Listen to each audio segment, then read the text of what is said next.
कैसे रहती हो? यहां तो सांस लेना भी मुश्किल है। मैंने आपसे कहा था ना कि आप मत आइएगा। आप इससे बगैर बताए आ गई। फिर से तुम इन लोगों की इस घटिया गिरी हुई हरकत के बाद भी पप्पू को ब्लेम कर रही हो।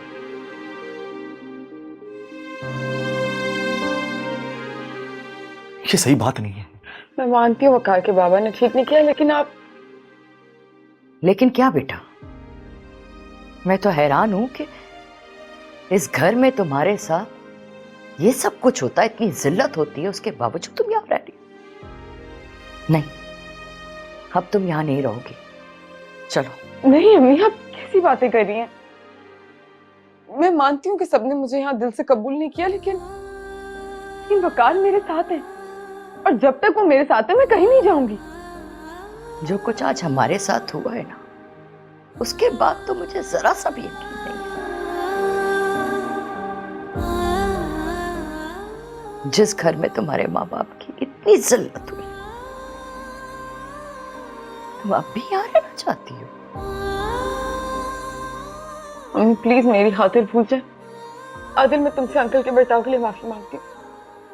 बस किसी से कुछ कहना नहीं, मेरी खातिर भूल जाओ। फिर से मैं तुम्हारे खातिर इससे ज्यादा भी बहुत कुछ बर्दाश्त कर सकता हूं।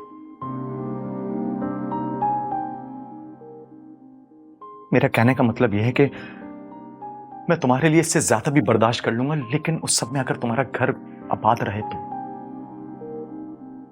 अगर इतना सब कुछ बर्दाश्त करने के बाद भी खुदा ना खास्ता मैं अपने घर वापस आना पड़ा,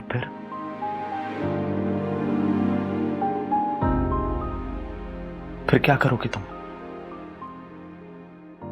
इतना मत बर्दाश्त करो।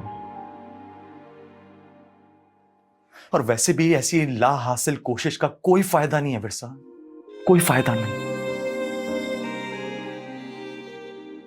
एक बार फिर सोच लो विरसा, मत रहो इस घर में, कोई तुम्हारी इज्जत नहीं करता है। तुम चलो मेरे और पप्पू के साथ यहां से। पप्पू अगर ये यहां से नहीं जाना चाहती तो छोड़ दें इसे इसके हाथ पर। हम ही लोग चलते हैं यहां से। क्या करूं बेटा, मैं अपनी इस दीवानी बेटे के हाथों मजबूर हूं। लेकिन तुमसे एक दरख्वास्त है, यहाँ जो कुछ भी हुआ है ना, उसका जिक्र किसी से मत करना, किसी से भी। मैंने कहा ना पप्पू, यहां जो कुछ भी हुआ मैं इसके बारे में किसी से कुछ नहीं कहूंगा।